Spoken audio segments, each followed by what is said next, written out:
Over on TikTok today, I read a famous passage from the Monadology about Leibniz's mill. Here, Discourse on Metaphysics, we're reading section 4. That the love of God requires our complete satisfaction and acquiescence with respect to what he has done, without our being quietists as a result. The general knowledge of this great truth, that God acts always in the most perfect and desirable way possible, is, in my judgment, the foundation of the love that we owe God in all things, since he who loves seeks his satisfaction in the happiness or perfection of the object loved and in his actions. To will the same and dislike the same is true friendship, and I believe that it is difficult to love God well when we are not disposed to will what God wills, when we might have the power to change it. In fact, those who are not satisfied with what God does seem to me like dissatisfied subjects whose attitudes are not much different from those of rebels. I hold, therefore, that according to these principles, in order to act in accordance with the love of God, it is not sufficient to force ourselves to be patient.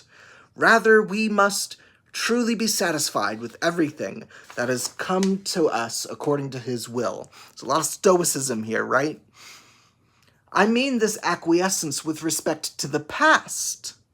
As for the future, we must not be quietists and stand ridiculously with arms folded, awaiting that which God will do, according to the sophism that ancients called logon ergon, the lazy reason. But we must act in accordance with what we presume to be the will of God, insofar as we can judge it, trying with all our might to contribute to the general good, and especially to the embellishment and perfection of that which affects us, or that which is near us, that which is, so to speak, in our grasp. For although the outcome might perhaps demonstrate that God did not wish our good will to have effect at present, it does not follow that he did not wish us to act as we have. On the contrary, since he is the best of all masters, he never demands more than the right intention, and it is sufficient for him to know the proper hour and place for letting the good designs succeed.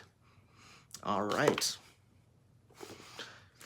This feels bad to read on July 4th, following the big, beautiful bill, but that's what we've got.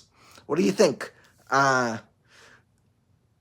Actually acquiescing, or more than acquiescing, approving